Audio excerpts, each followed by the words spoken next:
किसान भाइयों नमस्कार। अब प्याज भाव को लेकर तीव्र आंदोलन छेड़ा जाएगा।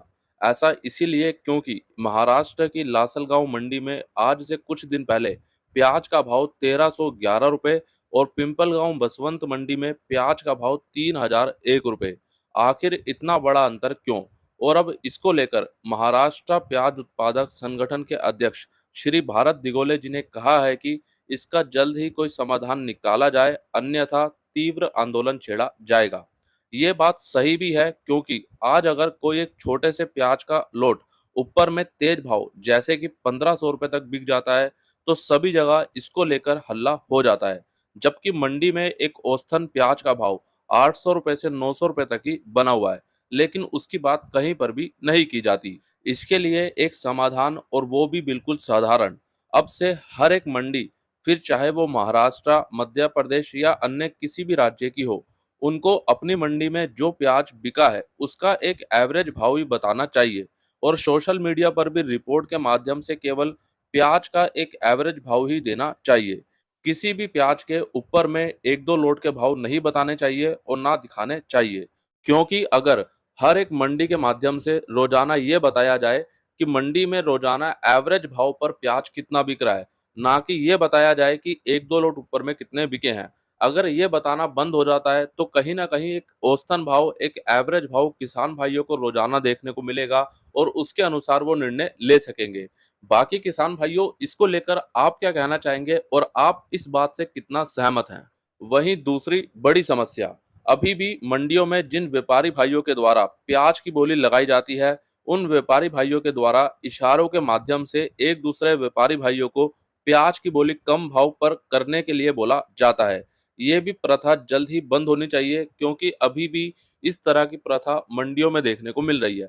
क्योंकि अभी अगर देखा जाए तो मेरी लगातार हमारे किसान भाइयों से बात होती है और अक्सर उनका कहना ये होता है कि करण भाई, जब भी हम अपना प्याज मंडी में बेचने के लिए लेकर जाते हैं तो मंडी में भाव तो तेज होता है, लेकिन हमारा प्याज अच्छी क्वालिटी का होने के बाद भी कम भाव पर बिकता है। तो कहीं न कहीं ये प्रथा जो मंडी में अभी चल रही है, इसको लेकर मंडी प्रशासन को और जिला स्तर पर कार्रवाई होनी चाहिए और इसकी जाँच की जानी चाहिए। आखिरकार ऐसा क्यों होता है और ये जल्द ही बंद करना चाहिए, क्योंकि इससे हमारे किसान भाइयों को काफ़ी ज़्यादा नुकसान पहुँचता है।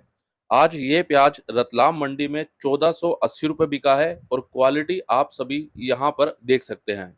अभी हाल ही में तेलंगाना सरकार के द्वारा प्याज किसान भाइयों के लिए एक बड़ा कदम उठाया गया।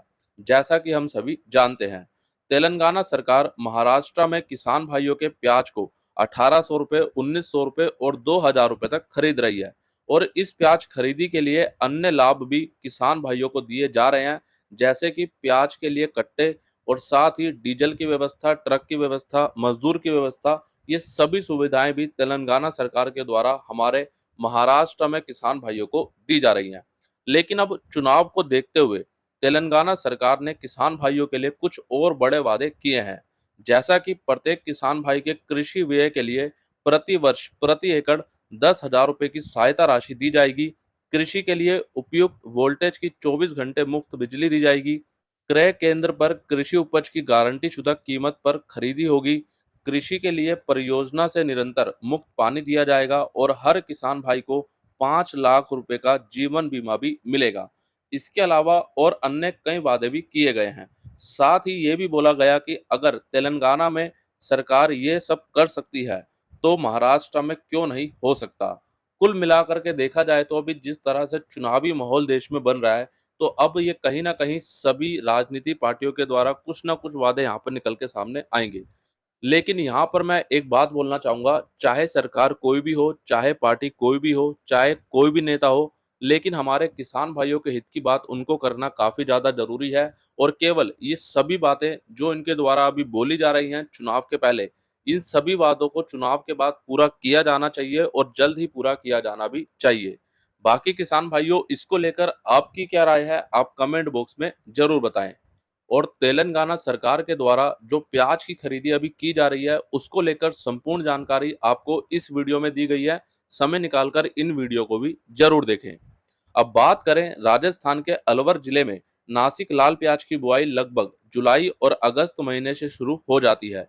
इसीलिए अब अलवर जिले में नासिक लाल प्याज के बीज का स्टॉक शुरू हो चुका है और इस बार अलवर जिले में प्याज के बीज का भाव लगभग 3,000 रुपए तक खुल सकता है, जो कि अभी व्यापारी भाइयों का कहना है। बाकी इसको लेकर और भी संपूर्ण जानकारी समय समय पर आपको दी जाएगी। उसके लिए आप सभी किसान भाई आज ही मंडी भाव अपडेट आपके अपने यूट्यूब चैनल को सब्सक्राइब करें। सब्सक्राइब करने के बाद बेल आइकन को दबाएं और बेल आइकन को दबाकर ऑल पे क्लिक जरूर करें। आज 19 जून को बांग्लादेश में जाने के लिए गोसडांगा बॉर्डर पर लगभग 375 प्याज के ट्रक पहुंचे हैं और कल 18 जून को कुल 375 प्याज के ट्रक यानी लगभग 9,375 टन प्याज बांग्लादेश में निर्यात किया गया, जिसमें हिल्ली बॉर्डर से 53 ट्रक, मेहंदीपुर बॉर्डर से 153 ट्रक, पेट्रापोल बॉर्डर से 16 ट्रक और गोसडांगा बॉर्डर से 153 ट्रक बांग्लादेश में निर्यात किए गए। कल गोसडांगा बॉर्डर से महाराष्ट्र का मीडियम मोटा प्याज भारतीय रुपए के हिसाब से लगभग 18 रुपए से 21 रुपए, महाराष्ट्र का गोल्टा गोल्टी प्याज 17 रुपए से 21 रुपए और मध्य प्रदेश का प्याज 13 रुपए से 16 रुपए तक बांग्लादेश में निर्यात किया गया। कल फिर गोसडांगा बॉर्डर पर और अन्य बॉर्डर पर लगभग 300 से 320 ट्रक का बैलेंस देखने को मिला है और बांग्लादेश बॉर्डर पर बैलेंस बचने के कारण कल फिर बांग्लादेश बॉर्डर पर प्याज निर्यात भाव में गिरावट रही और पिछले एक सप्ताह से अभी तक बॉर्डर पर प्याज भाव में काफी गिरावट आ चुकी है। किसान भाइयों, जिसकी बात हम लगातार पिछले एक सप्ताह से कर रहे हैं और वही स्थिति बॉर्डर पर अभी बनती जा रही है और वही स्थिति अभी बनी हुई है। कुल मिलाकर बांग्लादेश बॉर्डर पर जल्द ही प्याज आवकों का बैलेंस कम होना चाहिए, अन्यथा अभी जो प्याज निर्यात भाव में गिरावट है वो आगे भी यूं ही जारी रह सकती है। क्योंकि किसान भाइयों, जब किसी भी जगह या किसी भी मंडी में या किसी भी देश में अगर उनको 100 ट्रक की आवश्यकता है और वहां पर 300 ट्रक पहुंचेंगे, तो ये तो स्वाभाविक है कि वहां पर बैलेंस भी अधिक देखने को मिलेगा और कुछ इसी तरह की स्थिति अभी बांग्लादेश बॉर्डर पर भी बनी हुई है। अब किसान भाइयों, सोयाबीन की बुआई भी लगभग शुरू होने को है और कुछ किसान भाइयों ने शुरू भी कर दी है। एक तरफ कृषि उपज भाव में गिरावट के कारण किसान भाई आर्थिक संकट में हैं, लेकिन खेती के लिए बीज, उर्वरक और कीटनाशकों के भाव आसमान छू रहे हैं और दूसरी तरफ अब बाजार में नई नई कंपनियों के कई तरह के बीज बिक्री के लिए आ रहे हैं और उपलब्ध हैं। पिछले कुछ वर्षों से हमारे किसान भाइयों को नकली बीज को लेकर काफी ज्यादा ठगी की जा रही है, लेकिन अब बीज खरीदते समय सावधानियां जरूर बरतें, क्योंकि बीज में भी घोटाले बढ़ रहे हैं। बीज खरीदते समय हमें कुछ सावधानियां जरूर रखनी चाहिए, जैसे कि सरकारी लाइसेंस प्राप्त विक्रेताओं और कंपनियों से पैक किए गए बीज खरीदें। बीज खरीदते समय दुकानदार से नंबर सहित पक्का जीएसटी बिल प्राप्त करें। बीज कंपनी का नाम, उत्पादन का वर्ष, बीज की किस्म, अंकुरण क्षमता, मुद्रित मूल्य, बैग सिलाई करने वाली कंपनी का टैग, दुकानदार और खरीदार के हस्ताक्षर की जांच भी जरूर करें। दुकानदार दोस्त हो या रिश्तेदार हो तो भी बिल का ध्यान जरूर रखें। एक सबसे अहम बात, बीज खरीदते समय दुकानदारों या कंपनियों द्वारा बताई गई किस्मों को ना खरीदें, क्योंकि वो केवल अधिक कमाई के लिए और अपने फायदे के लिए ही गलत बीज भी दे सकते हैं। इसीलिए अपने अनुभव या फिर कृषि अधिकारियों द्वारा बताई गई बीज किस्मों को ही प्राथमिकता दें। लेकिन यहाँ पर हमारे सभी दुकानदारों से भी निवेदन है कि किसान भाइयों को सही कंपनी का ही बीज दें। किसान भाई आप पर बहुत भरोसा करते हैं और आपसे बीज खरीदते हैं, लेकिन आपको अपने फायदे के लिए किसान भाइयों का भरोसा नहीं तोड़ना चाहिए, क्योंकि भरोसा किसी कंपनी में नहीं खरीदा जाता और हाँ, फसल के लिए पूरे साल भर इंतजार करना पड़ता है। अगर बीज खराब निकला तो वो पूरा वर्ष बर्बाद हो जाता है और फिर अगले 2-3 वर्षों के लिए हमारे किसान भाई कर्ज में ही डूब जाते हैं और फिर गलत फैसले लिए जाते हैं। तो कृपया किसान भाइयों को केवल अच्छी गुणवत्ता वाले बीज ही बेचें। तो कुल मिलाकर बीज को लेकर हमारे सभी किसान भाइयों को सावधान करना और हमारे दुकानदारों को एक छोटा सा संदेश यहाँ पे देना था। किसान भाइयों, इस वीडियो को जितना ज़्यादा हो सकता है शेयर करें, क्योंकि इस बात को हम जितना ज़्यादा आगे तक पहुँचाएंगे, आगे तक फैलाएंगे, ये उतना ही हमारे लिए अच्छा होगा। अब आप सभी के लिए एक महत्वपूर्ण सूचना, कल 20 जून मंगलवार को शाजापुर मंडी का अवकाश रहेगा, तो किसान भाई असुविधा से बचें और इस सूचना को भी हमारे सभी किसान भाइयों तक जरूर पहुंचाएं। आज बेंगलोर मंडी में प्याज की आवक रही लगभग 260 ट्रक की, जो कि परसों यानी शनिवार के मुकाबले थोड़ी सी बढ़ चुकी हैं। आज बेंगलोर मंडी में कर्नाटक का प्याज 1500 रुपए तक और महाराष्ट्र का प्याज 1800 रुपए तक बिका है, जो कि शनिवार के मुकाबले लगभग सामान्य ही देखने को मिला है।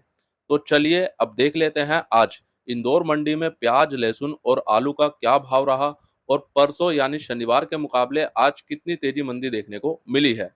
तो सबसे पहले बात कर लेते हैं लहसुन की। लहसुन एक्स्ट्रा सुपर माल 9,000 रुपए से 10,100 रुपए और आज एक आध लोड बॉक्स क्वालिटी का जो कि 10,800 रुपए तक बिका और सुपर लहसुन 8,000 रुपए से 9,000 रुपए, एवरेज लहसुन 7,000 रुपए से 8,000 रुपए, मीडियम लहसुन 4,500 से 5,500 रुपए और बारीक लहसुन 3,500 से 4,000 रुपए तक बिका है। आज लहसुन की आवक रही लगभग 8,000 से 10,000 कट्टों की, जो पिछले एक सप्ताह से लगातार सामान्य बनी हुई है और आज लहसुन में भी भाव लगभग शनिवार के मुकाबले सामान्य देखने को मिले हैं। वहीं बात करें प्याज की, प्याज आज एक्स्ट्रा सुपर क्वालिटी एक दो लोट ऊपर में 1,350 रुपए तक, सुपर प्याज 1,000 से 1,200 रुपए, एवरेज प्याज 600 रुपए से 1,000 रुपए, गोल्टा प्याज 500 रुपए से 800 रुपए और कुछ गोल्टा प्याज 850 रुपए तक, गोल्टी प्याज 300 रुपए से 600 रुपए और छाटन प्याज 100 रुपए से 300 रुपए तक बिका है।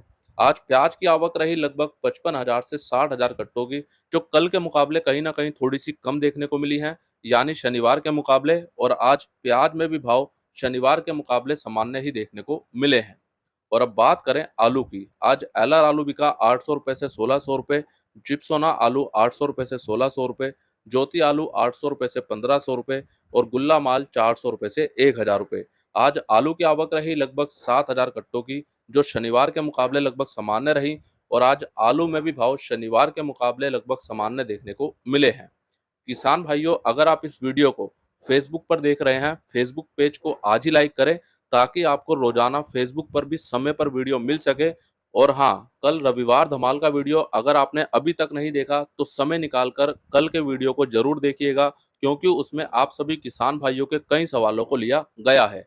आज के इस वीडियो में दी गई सभी महत्वपूर्ण जानकारियां और आज का ये पूरा वीडियो आप सभी किसान भाइयों को पसंद आया, एक लाइक जरूर करें, हमारे किसान भाइयों के साथ वीडियो को ज़्यादा से ज़्यादा शेयर करें और हाँ, वीडियो आपको कैसा लगा वो भी आप कमेंट बॉक्स में ज़रूर बताएं। बाकी इसके अलावा आपका कोई भी सवाल हो, कोई भी शिकायत हो, वो कमेंट बॉक्स में लिखें। मिलते हैं आपसे एक अगली और नई वीडियो में। जय जवान, जय किसान।